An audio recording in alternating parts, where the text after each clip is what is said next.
The Man in White. It was the year 1980, a very different time.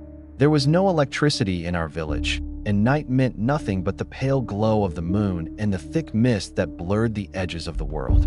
I was just a teenager back then, too young to truly understand fear. My three closest friends, Rafiq, Jamil, and Samir, were always by my side in every little adventure. That evening, we decided to travel to the next village to watch a stage play. The only way to get there was by boat.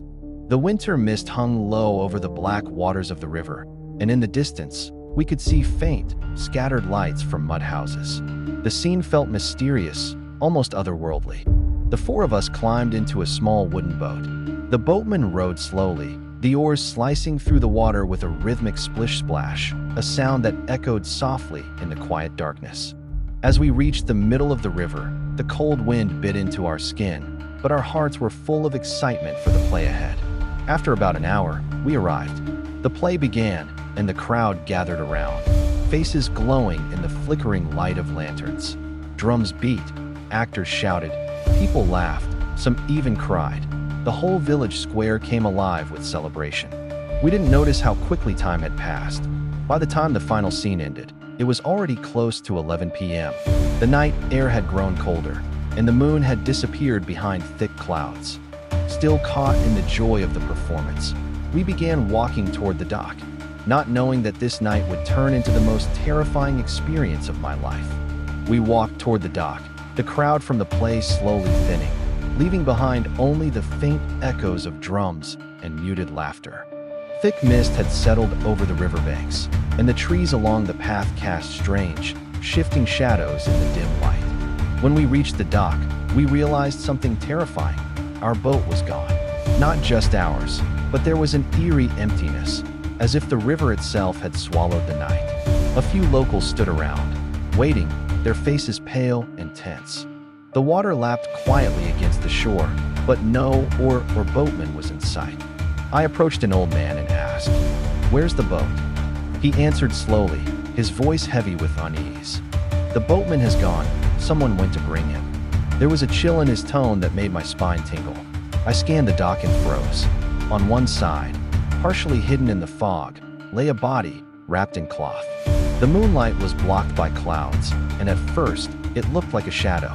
But up close, it was unmistakable, a human corpse. Curiosity and fear battled inside me. I asked quietly, "Who is it?"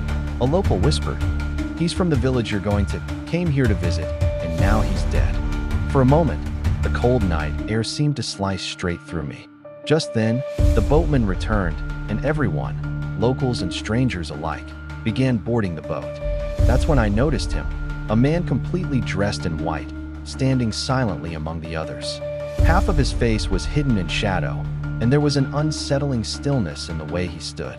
I had no idea yet that this man in white would turn our night into a nightmare.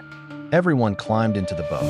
The river's black waters seemed even darker under the night sky. The boat moved slowly against the current, and the rhythmic splashing of the oars echoed through the stillness, making our hearts race. I scanned the boat and the misty river around us.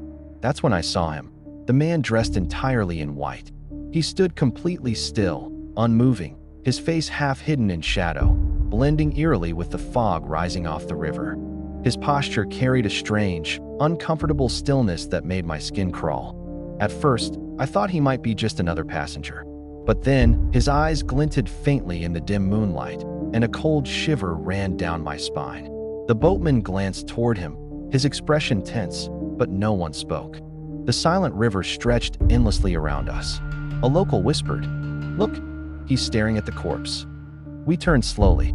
The man in white's gaze was fixed on the body, and an unnatural, almost inhuman smile spread across his face. The mist swirled around him, and the night air felt heavier, filled with a creeping dread. My friends and I exchanged nervous glances. No one said a word. The darkness, the mist, and the presence of that silent figure created an oppressive, terrifying atmosphere. None of us knew it yet, but the true horror of this night was just beginning. As the boat reached the middle of the river, the darkness thickened around us. Only the mist and the cold night air surrounded the boat.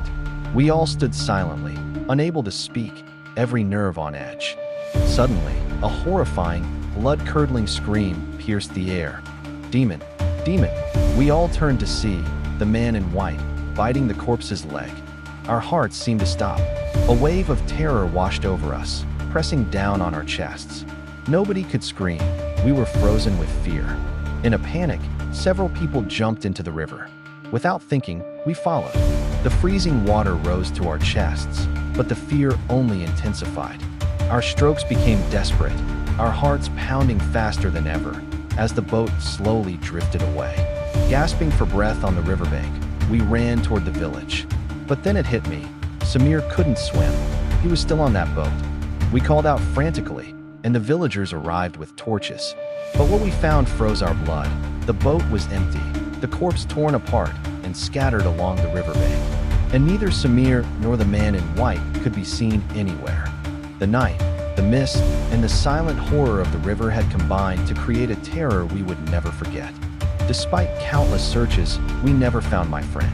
But after that day, locals began claiming that on some nights, a boat can be seen floating on the river.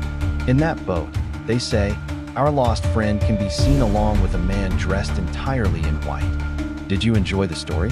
Let us know in the comments. And if you liked it, don't forget to like, share, and subscribe to The Horror Dream. Want more stories like this? Subscribe to The Horror Dream, and we'll bring you more darkness just for you. If you enjoy a little chill down your spine, stick around. Like, share, and hit that subscribe button right here on The Horror Dream. Your support keeps us going, so stay with us. Subscribe to The Horror Dream for more spine-tingling tales.